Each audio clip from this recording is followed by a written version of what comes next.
My name is Matt Westington, and I've been a park ranger at Yosemite National Park for a little over 6 years now. Most people think this job is hiking through beautiful scenery and telling tourists not to feed bears. Sometimes it is.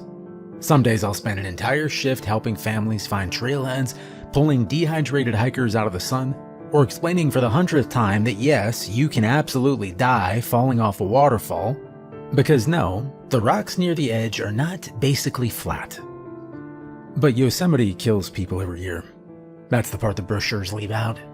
People fall off cliffs here. They drown. They get lost during snowstorms.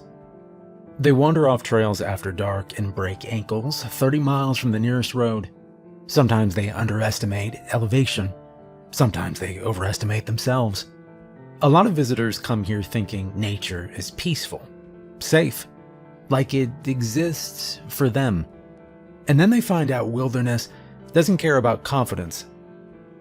I work mostly out of the eastern side of the park, though rangers get moved around depending on staffing, weather, and search and rescue operations. I've spent weeks at a time down near Yosemite Valley during peak tourist season. I've worked snow patrols near Glacier Point in conditions cold enough to freeze the inside of your nostrils shut. I've slept in ranger cabins so remote, the nearest paved trail was a 3-hour hike away. Most people only see the polished parts of the park. The waterfalls, the scenic overlooks, the gift shop and shuttle buses. They don't see the miles and miles of forest behind all that.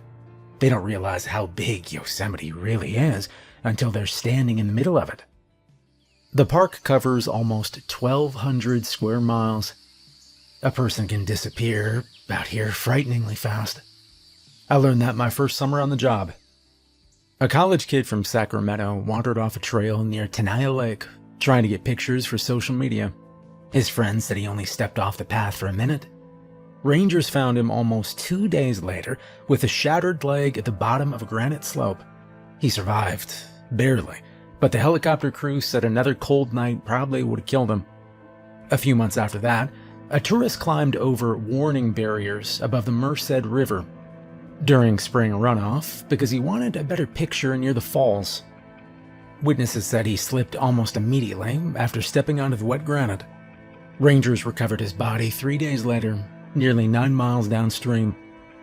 People hear national park, and they think controlled environment, like there's some invisible barrier between them and nature because there's a parking lot nearby. There isn't. Out here, if you make a bad decision, the park usually wins. That's why we have rules. Official ones, I mean. Carry water, stay on marked trails, never hike after dark unless you know what you're doing. Don't approach wildlife, tell somebody where you're going, use bear canisters, watch your footing near rivers. You know, basic stuff. The kind of rules people roll their eyes at right before they ignore them. And then there are the other rules. The unofficial ones. Those don't get printed on visitor pamphlets. You won't hear them during ranger orientation either. Nobody sits you down formally and explains them. They get passed around quietly between older rangers during long patrols or late nights at the station while somebody's making coffee. Usually it starts with somebody new asking a question. What's that area closed for? Why does everyone avoid that trail after sunset? Why are there Tic Tacs in every ranger truck? You know, things like that. At first I thought it was just park folklore. Every job has stories. Fishermen have stories. Truckers, military guys. Rangers are no different. Spend enough time isolated in the wilderness, and people start inventing explanations for strange things. That's what I told myself anyway. And then I started seeing some of it myself. Not all at once. Yosemite doesn't work like that. The weird things here, they happen slowly, quietly. You hear about them long before you ever experience them firsthand. Usually from older rangers who've spent too many winters alone in the backcountry. Guys like Daniel Jones. Jones had worked Yosemite for almost 23 years when I met him. Gray beard, smelled permanently like coffee and cedar smoke. Everybody respected him because he'd pulled more people out of the wilderness alive than anybody else in our district. One night during my second year, we were driving back from a recovery operation near Hetchy Reservoir when he asked me a strange question out of nowhere. "You ever hear about the staircases yet?" I remember laughing a little. "The what?" He kept staring out the windshield. "The staircases." I thought he was joking, but he didn't smile. And then he said something I still think about all the time. "Every ranger in this park eventually hears the unofficial rules. Question is whether you hear them before or after something real bad happens." After that, he went quiet again. I didn't ask him what he meant. Honestly, part of me didn't want to know. Back then, I still thought Yosemite followed normal rules. Dangerous rules, sure, but normal ones. I thought every strange story had some reasonable explanation hiding underneath it, if you looked hard enough. Now I'm not so sure anymore. Because after 6 years out here, I've learned something most tourists never understand. Most of the rules are there to stop people from getting hurt. The rest are there because something in these woods doesn't follow normal rules at all. Rule 1. Never enter the water above the falls. Not your feet or hands, not even for a picture. Tourists break that rule constantly because the rivers up there don't look dangerous at first glance. That's the problem. Yosemite water is beautiful in the same way a tiger is beautiful. People mistake beauty for safety. The Merced River especially gets people every year. You'll see families walking right up to it during summer, kids throwing rocks into the current, couples taking engagement photos on smooth granite slabs 10 feet from rushing water. Some people even wade into shallow sections because they think if the water only reaches their ankles, it can't possibly hurt them. And then somebody slips. That's usually how it starts. The granite around Yosemite's rivers is worn smooth from thousands of years of runoff. Some of those rocks feel almost polished under your boots. Add cold water and algae to that surface, and it becomes slick as ice. Once somebody loses their footing near the stronger currents, things go bad very fast, especially above the falls. The rivers here move harder than people realize. Snowmelt from the Sierra Nevada can turn sections of the Merced into a conveyor belt during spring and early summer. Water that looks calm on the surface can still pull like a tow cable underneath. And once the current grabs you, it usually does not let go. I have worked recoveries at Vernal Fall, Nevada Spring, and near sections of the river where there wasn't enough left of the victim to even show the family afterward. Sometimes the water pins people underwater against rock shelves. Sometimes they get trapped in hydraulic currents that just keep rolling them over and over beneath the surface. A few years back, a tourist climbed over a barrier above Nevada Fall because he wanted a better picture. Witnesses said he was smiling one second and then gone the next. Rangers found his body nearly a week later, almost 12 miles downstream. That happens more than people think. The first dead body I ever saw in Yosemite came out of the river. I was 29 and still new enough to think I could emotionally separate myself from the job. We got the call just after sunrise. Male victim, possible drowning, downstream from the creek. I remember the smell first. Cold river water has this clean mountain scent most of the time, but recovery scenes smell different. Wet granite, mud, rotting pine needles. The air feels different somehow. The victim had slipped while trying to cross a shallow runoff area after dark. His friend told us they thought they were taking a shortcut back toward camp. That shortcut cost him his life. The current shoved him between submerged rocks and held him there underwater all night. By the time we reached him, his skin had already turned pale blue from the cold. Daniel Jones was there with me that morning. He noticed I kept staring at the body while the rescue team worked. "You never forget the first one you see," he told me quietly. And he wasn't wrong. After enough recoveries, you stop being shocked by death itself. What stays with you are the little things around it.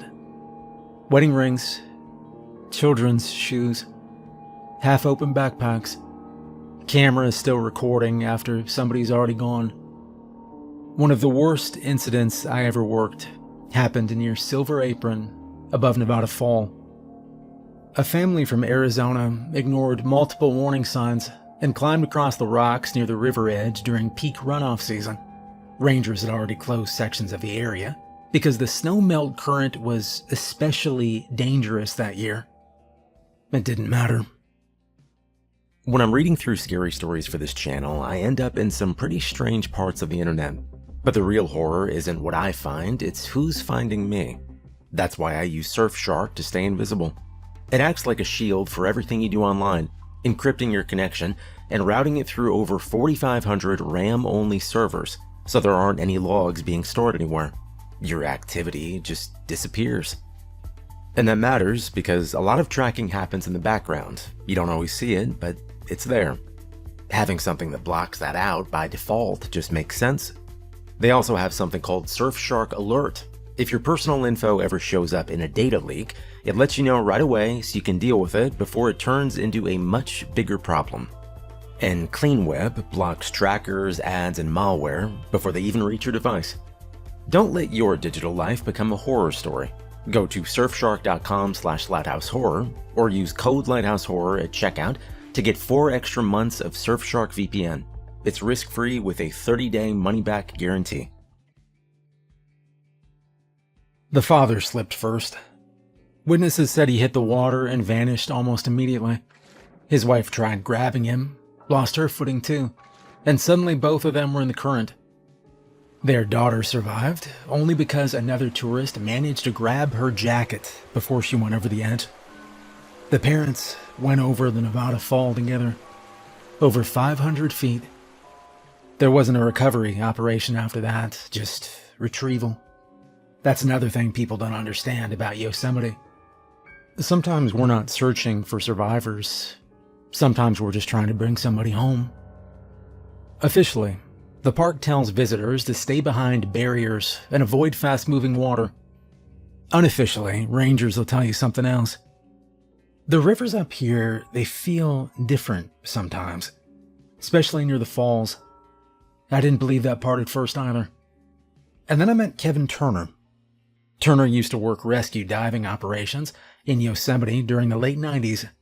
Big guy, quiet, missing 2 fingertips on his left hand from an old climbing accident. Everybody respected him because he'd gone into places most rangers wouldn't. One night during a storm lockdown at the station, somebody asked him why he stopped diving.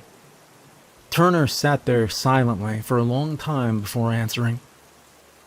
"'Cause there are places in that water people aren't supposed to go."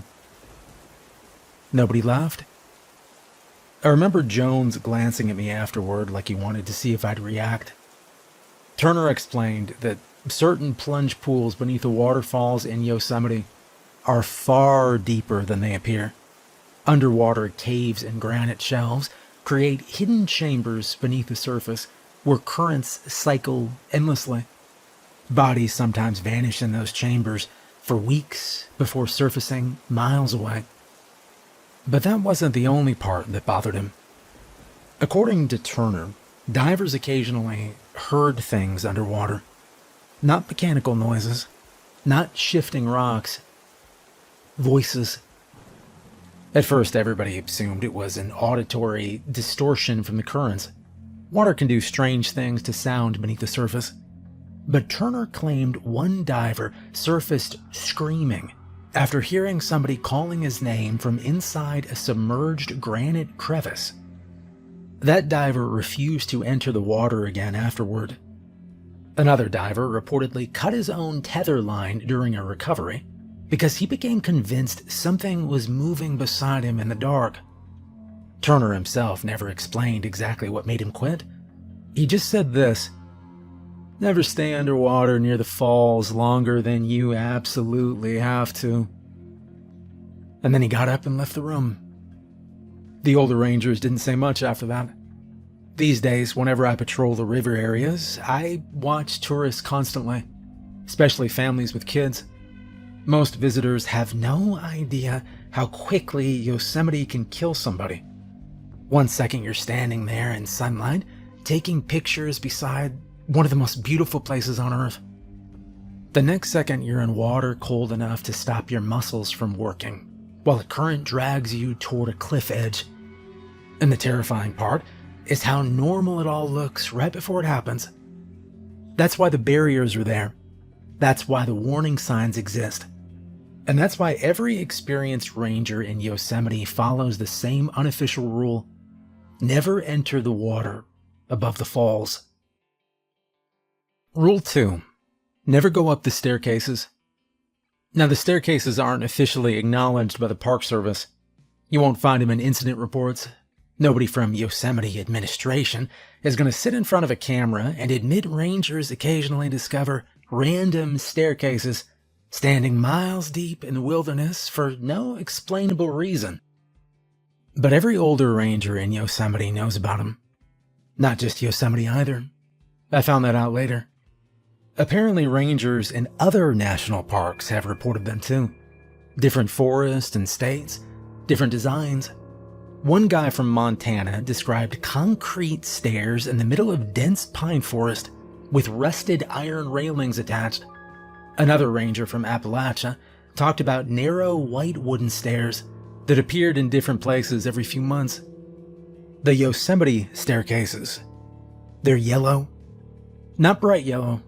More like old varnished wood with this warm golden color to it. Honestly, they're beautiful in a strange way. The wood always looks polished and clean, almost glowing during sunset. And that's part of what makes them so unsettling. Nothing else in the wilderness stays that clean. Not out here. Wind knocks branches down constantly. Rain stains everything eventually. Moss grows over exposed surfaces within months.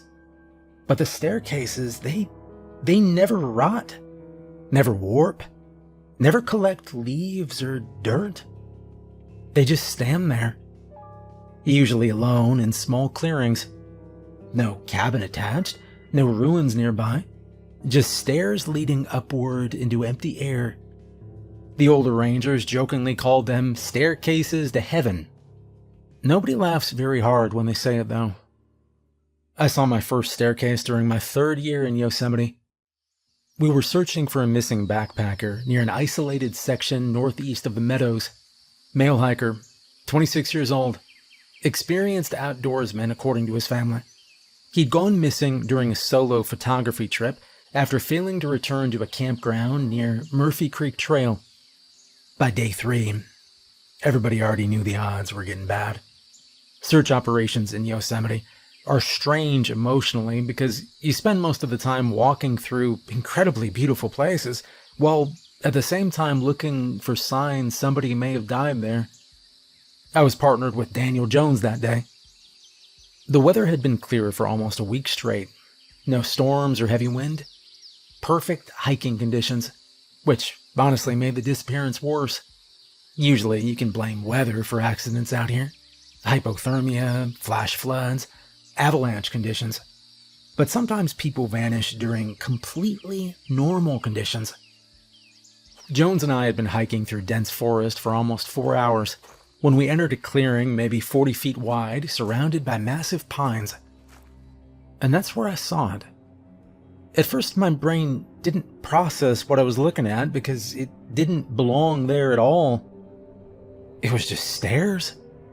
A staircase standing in the middle of a clearing.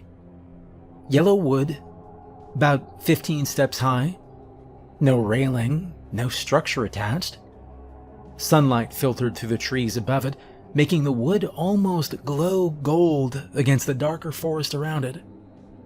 I remember slowing down automatically. There's this moment your brain goes through when something feels wrong, but you don't fully understand why yet. Like seeing a chair sitting in the middle of a highway.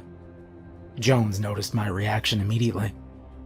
"Don't," he said sharply.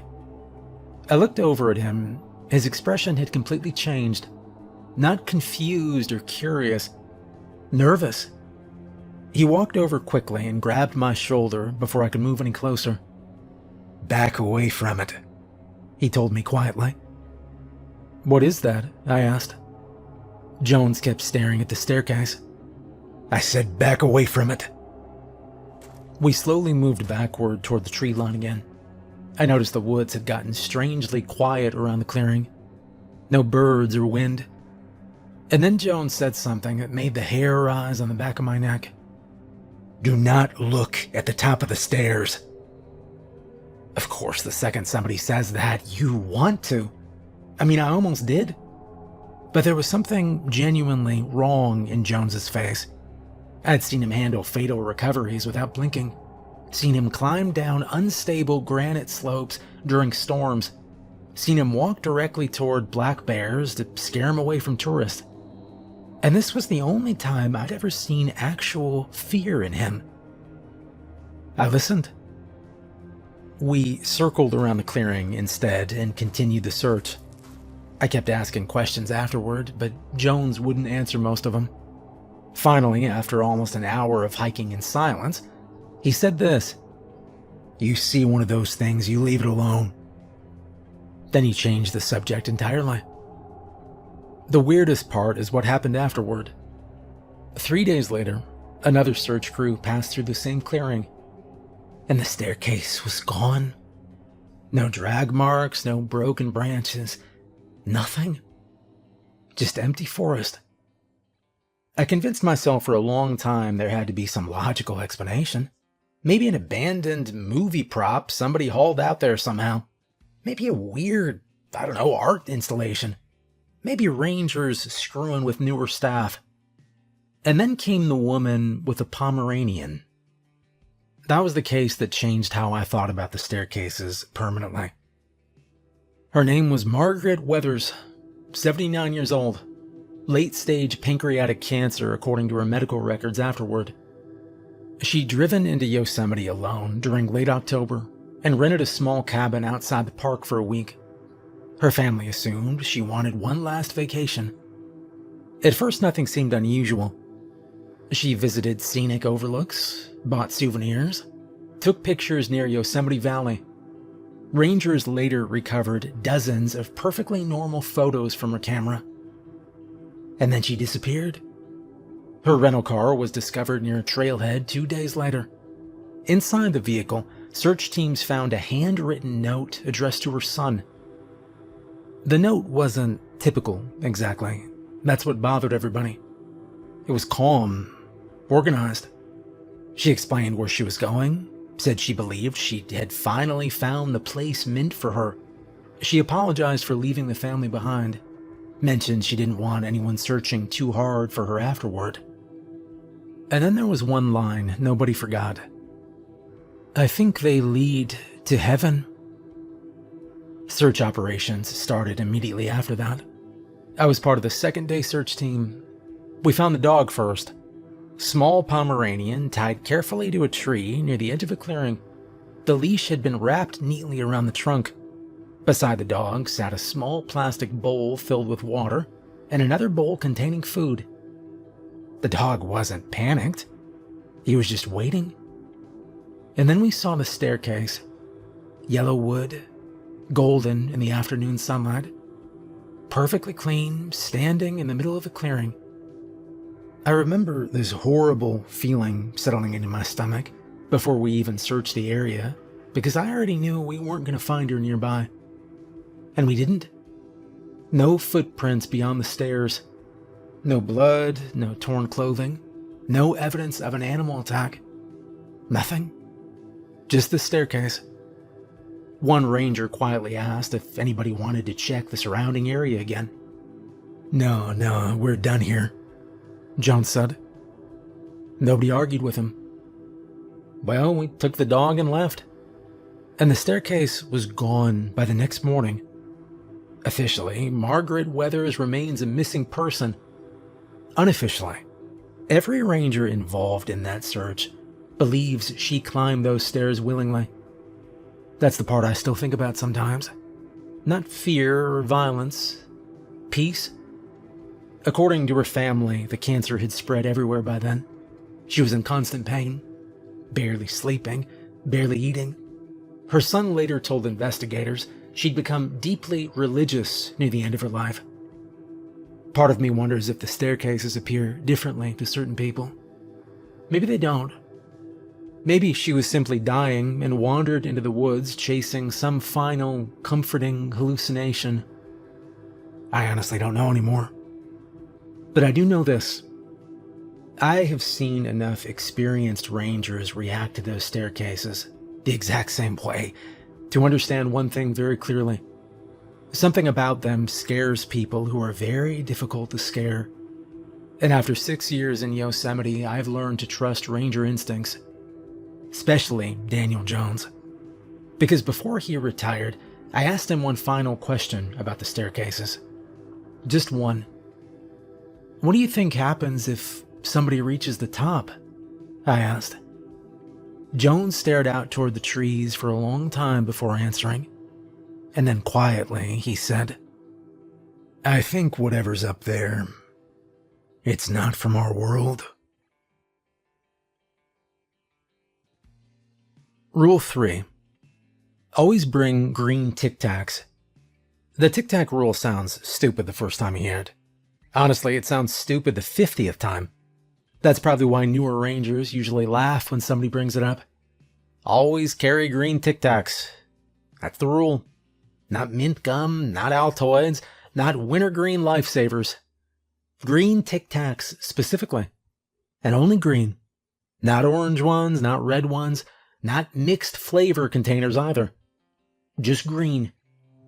The first time I heard about it, I, of course, thought somebody was screwing with me.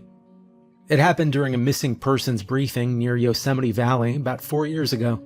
A little girl named Emily Parker had wandered away from a picnic area near Sentinel Beach while her parents were unloading supplies from their car. She was 6 years old. These are the cases that every ranger dreads. Adults can survive alone in Yosemite longer than people think if conditions stay mild. Kids are different. They panic faster. They get cold faster. They hide instead of calling for help sometimes. Worse, children wander unpredictably once fear sets in. By the time our search team assembled, the girl had already been missing for almost 3 hours. It's very bad in a place like Yosemite. Search operations became exponentially harder once darkness hits the forest. Visibility drops. Temperatures crash. Terrain becomes dangerous even for experienced rangers. I remember everybody moving real fast that night. Maps spread across truck hoods, radio chatter, search grids getting assigned, K9 units unloading gear. And then right in the middle of all that, an older ranger named Brian Keller walked over holding a small green Tic Tac container. He shook it at me once. "You got any?" he asked. I stared at him. "Any what?" "Tic Tacs," he said. "No," I replied. He frowned slightly and handed me the container. "All right, I'll keep these in your jacket." So I shoved the container into my jacket pocket and moved on with the search briefing. About an hour later, we entered dense forest north of the picnic area. Sunset had mostly disappeared by then. The woods had started turning blue-gray in the fading light, and temperatures were dropping fast. Search teams spread out in lines, calling the girl's name every 30 seconds. "Emily! Park Ranger! Call back if you hear us!" Nothing. That's another thing people don't realize about Yosemite at night. The silence out there, it's something else. Once the tourist noise disappears, the forest starts feeling enormous. You begin realizing how easy it would be for somebody small to vanish completely. Around maybe 8:40 p.m., I heard Keller whistle sharply from uphill. I looked up and saw him staring toward a nearby tree branch. And that's when I first saw the crow. Black and white feathers. Bigger than I expected. It sat completely still on a low branch, maybe 15 feet away from us, watching. Keller slowly reached into his jacket pocket and shook another Tic Tac container gently. The crow immediately hopped lower. I remember thinking the whole situation looked ridiculous. And then the bird flew deeper into the woods. Keller started following it immediately. "Wait," I called after him. "What are you doing?" "He just told me to follow him. That was it." So I followed. The crow kept stopping every 30 or 40 yards to wait for us before flying further ahead again. Not random movement either. It genuinely felt like it was leading us somewhere. At one point, it landed directly on a trail marker and waited until we caught up. Then it flew again. And 20 minutes later, we found Emily Parker alive beneath a fallen tree near a shallow ravine, cold and crying, covered in dirt, but alive. And the weirdest part, she was not anywhere near the projected search grid. Not even close. When we brought her back to the ranger station later that night, Keller just quietly took the green Tic Tacs back from me and slipped them into his pocket. I finally asked him what the hell that was about. He shrugged. Tic Tac likes helping kids." "The bird has a name?" I asked. "Yeah, all the older rangers call him Tic Tac." "So you seriously believe that crow led us to her?" I asked. Keller looked at me for a second before answering. "You believe whatever you want, but we still found her, didn't we?" After that, I started noticing green Tic Tacs everywhere. Ranger trucks, station drawers, search packs, winter jackets. At first I figured it was just some strange superstition older rangers shared, like baseball players refusing to wash lucky socks. But then I noticed something else. Nobody ever carried other flavors. Not once. One day during a supply run, I jokingly bought an orange container instead. I remember setting it on the station table while Keller filled out paperwork nearby. The second he saw it, his expression changed. "Throw that away," he said immediately. "You serious?" "Yes." I shook the container once. "What's gonna happen? Evil crows?" Keller stood up so fast his chair scraped backward across the floor. I said, "Throw it away." And that got my attention. I'd never seen him react emotionally before. "What's the difference?" I asked. He hesitated, then quietly said, "Because green brings Tic Tac." "And orange brings what?" I asked. He stared at the container for a few seconds too long, and finally he said, "We don't know what orange brings." That night, I understood why the older rangers took the rules seriously. I was staying alone at a small ranger cabin northeast of Yosemite Valley during wildlife watch operations. Tiny place. Just a radio, bunk, wood stove, and enough supplies for a week. Around maybe 2 in the morning, something landed on the roof. Heavy. Not owl heavy either, it was bigger. I sat upright immediately. And then I heard scratching. Slow, scraping sounds moving across the cabin roof overhead. I remember grabbing my flashlight and listening carefully while the noise circled above me. Then came the wings. Massive flapping sounds directly outside the cabin walls. Like something large hopping around outside. The noises continued for almost 10 minutes. I barely slept afterward. At sunrise, I stepped outside expecting maybe a bear or fallen branches. Instead, I found a dead rabbit lying beside the front steps. No blood or visible injuries. Just dead. And sitting on a nearby fence post was something else I can't describe exactly. Not black and white. It was completely black, even its eyes. The thing just sat there watching me. I remember this horrible feeling washing over me the second I looked at it. And then it opened its wings. I swear the wingspan looked almost human-sized for a second. The bird, or thing, or whatever it was, flew off into the trees without making a sound. When I returned to the station later that afternoon and told Keller what happened, he immediately grabbed the orange Tic Tac container out of my bag. and then he walked outside and he threw it straight into a burn barrel. I remember standing there watching the plastic melt while he stared into the fire. "You saw one too, didn't you?" I asked him quietly. Keller nodded. "Years ago." "What was it?" I asked. He shook his head immediately. "No idea." And then he looked directly at me. "But it wasn't Tic Tac." That conversation ended right there. Nobody explained the rule further after that. Nobody wanted to. These days, I keep green Tic Tacs in every jacket I own. Maybe it's superstition.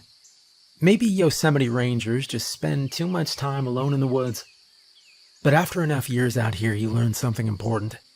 You don't ignore traditions that consistently help people survive, especially when experienced rangers follow them without joking about them. And whether people believe it or not, I do know one thing for certain. That black and white crow has helped find missing people more than once. Especially kids. Rule 4. If you find a mirror in the woods, cover it immediately. The mirrors are different. Most rangers will at least talk about the other rules if you catch them in the right mood. Late shifts, stormy nights, long drives through the park after dark. Eventually, somebody opens up a little. Not with the mirrors. Most experienced rangers either go completely quiet when they come up, or they immediately change the subject. That should tell you something. The official rule is simple. If you find a mirror in the woods, cover it immediately. Then break it. Then bury the pieces separately. Nobody fully explains why. And honestly, I'm not sure anybody actually knows. The first documented mirror incident in Yosemite supposedly happened sometime back in the late 70s. At least that's the oldest story Daniel Jones ever told me. According to him, a pair of hikers discovered a large standing mirror several miles off trail near an old deer path northeast of Yosemite Valley. At first they assumed somebody dumped it illegally. That happens occasionally in national parks. Furniture, appliances. I've even seen a toaster. But this mirror was different. Wasn't dirty. No cracks, no weather damage. Just a tall antique mirror standing upright between trees in the middle of nowhere. The hikers reportedly stared at it for several minutes before continuing on.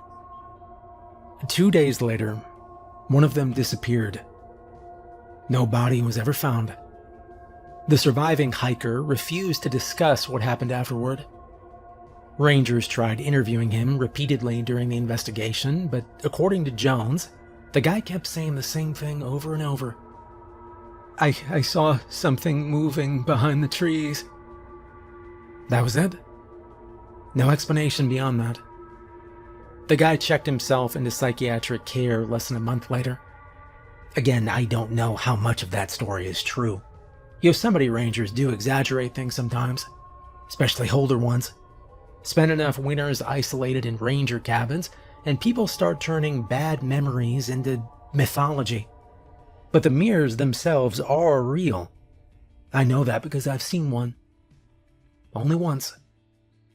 It happened during late October about 2 years ago, after an early storm rolled through the park overnight. We'd had heavy rain mixed with freezing temperatures higher up near the meadows, which meant rangers were out checking trails for washouts and stranded hikers all morning. I was paired with Daniel Jones that day. The weather was terrible. Cold drizzle, low visibility, fog hanging through the trees. The kind of day where Yosemite stops feeling so beautiful. We'd spent most of the afternoon clearing fallen branches from a trail near an isolated backcountry area west of Cathedral Lakes. By sunset, visibility had dropped badly enough that we decided to start heading back toward the truck before dark fully settled in. That's when Jones suddenly stopped walking. Not gradually. He froze. I almost walked into him. "What?" I asked. He didn't answer immediately. He was staring into the trees off to our right. And then quietly he said, "Don't walk any closer." I followed his line of sight. At first I didn't understand what I was looking at, and then I realized it was a mirror. Tall, rectangular, standing upright between two pine trees, maybe 30 yards off trail. Even from that distance, I could tell something about it was different. The woods around it looked darker somehow. The rain sounded quieter near it too, though that might have been my imagination. I remember feeling this immediate urge to keep staring at it, even though every instinct in my body told me not to. The frame was clean, dark wood, without water stains or moss anywhere on it. No leaves collected around the base, no mud splatter from the storm. Like it'd just been placed there 5 minutes earlier. Jones slowly grabbed my jacket sleeve. "Don't stare into it," he said quietly. "Somebody dumped it?" I asked. He didn't reply. We stood there silently for a few seconds, while rain tapped softly through the trees overhead. And then something moved. Not in front of the mirror. Inside it. That's the only way I know how to describe it. It was just movement, deep in the reflection. Like something tall had shifted slightly between the reflected trees for a split second. Gone immediately afterward. Jones stepped directly in front of me before I could keep looking. "Back up." I noticed his hand was shaking slightly. Daniel Jones was the calmest man I've ever met. I once watched him perform CPR on a dead hiker for nearly 40 straight minutes during a blizzard without raising his voice once. And now his hands were shaking. We slowly backed away from the mirror without turning around fully. I remember asking him quietly, "You saw it too?" He nodded. Neither of us said anything else for a while.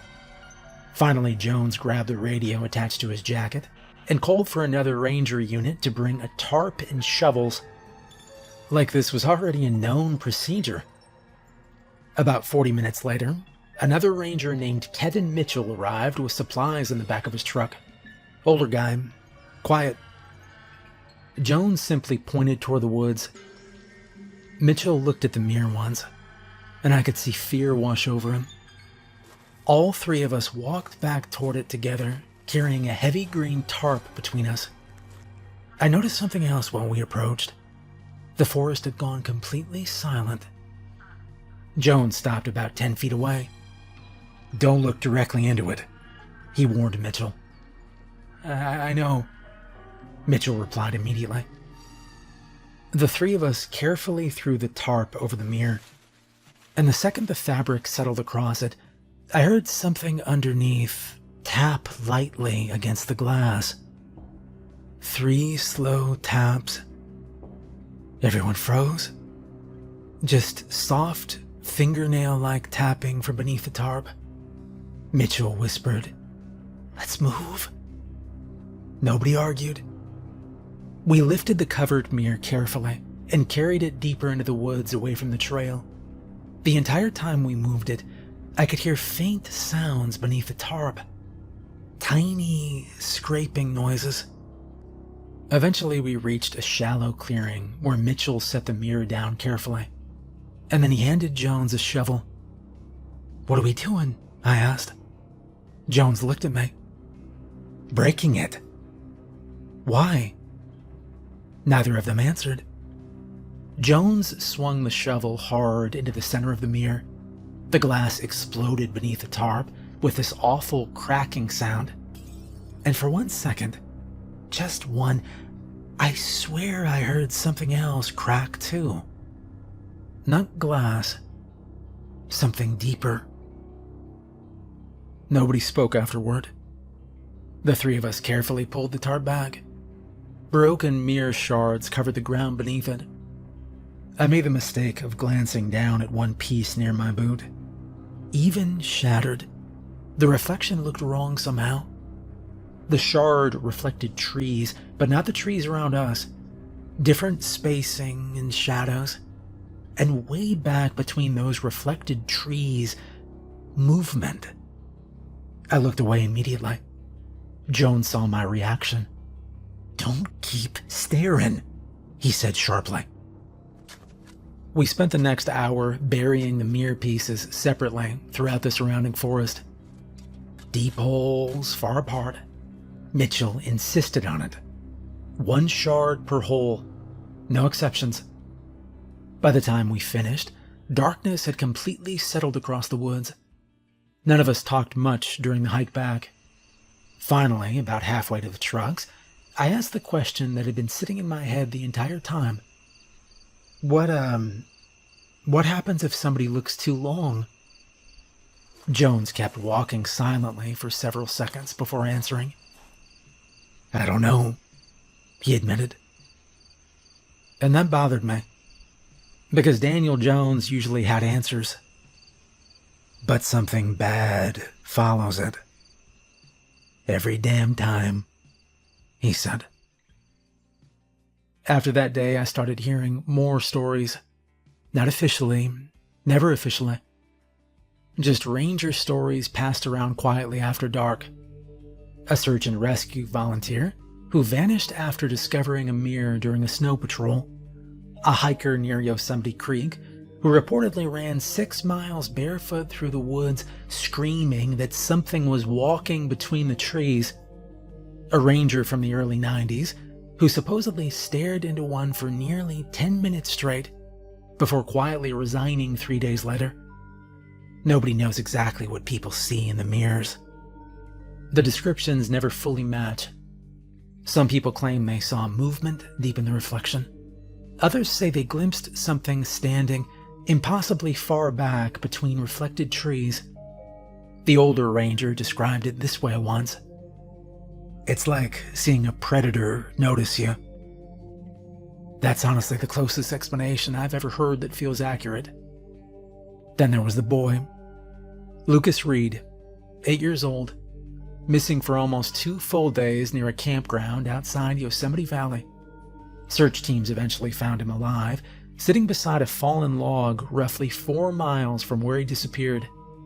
No injuries, no dehydration, no signs of exposure. Which made no sense. When rangers asked where he'd been, he gave the same explanation repeatedly. At the other campground. Nobody knew what he meant at first. Lucas claimed he'd found another campground deeper into the woods after wandering off trail. According to him, there were tents there, campfires, families. At first everything seemed normal, and then he started noticing things wrong with the people. Nobody blinked very much, he told searchers. And then he said something that reportedly made one of the older rangers immediately end the interview. They kept asking me to stay with them. Search teams later discovered broken mirror shards buried nearby, less than half a mile from where Lucas was found. After hearing that story, I finally asked Jones the question I'd been avoiding for years. What do you think is actually inside those mirrors? He stared out toward the dark forest for a long time before answering, and then quietly he said, "Something bad." I haven't looked directly into one since, and if I ever find another mirror in the woods again, I'll do exactly what every experienced ranger in Yosemite does.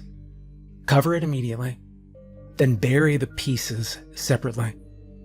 Because after everything I've seen in this park, there are some things I genuinely do not want looking back at me. Well, that's all the rules I know so far. Maybe there are more.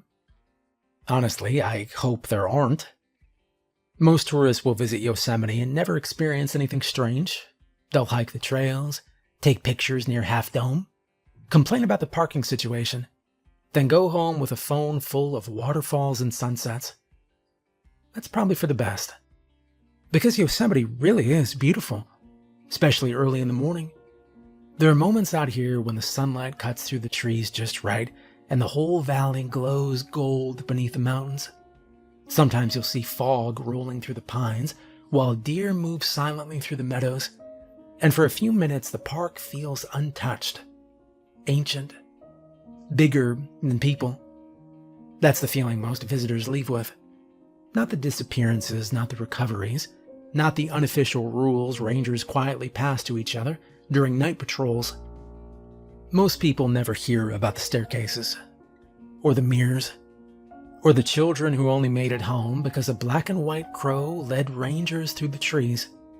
They never hear about the strange things divers hear beneath the waterfalls, or why every ranger truck in Yosemite seems to have green Tic Tacs somewhere inside it.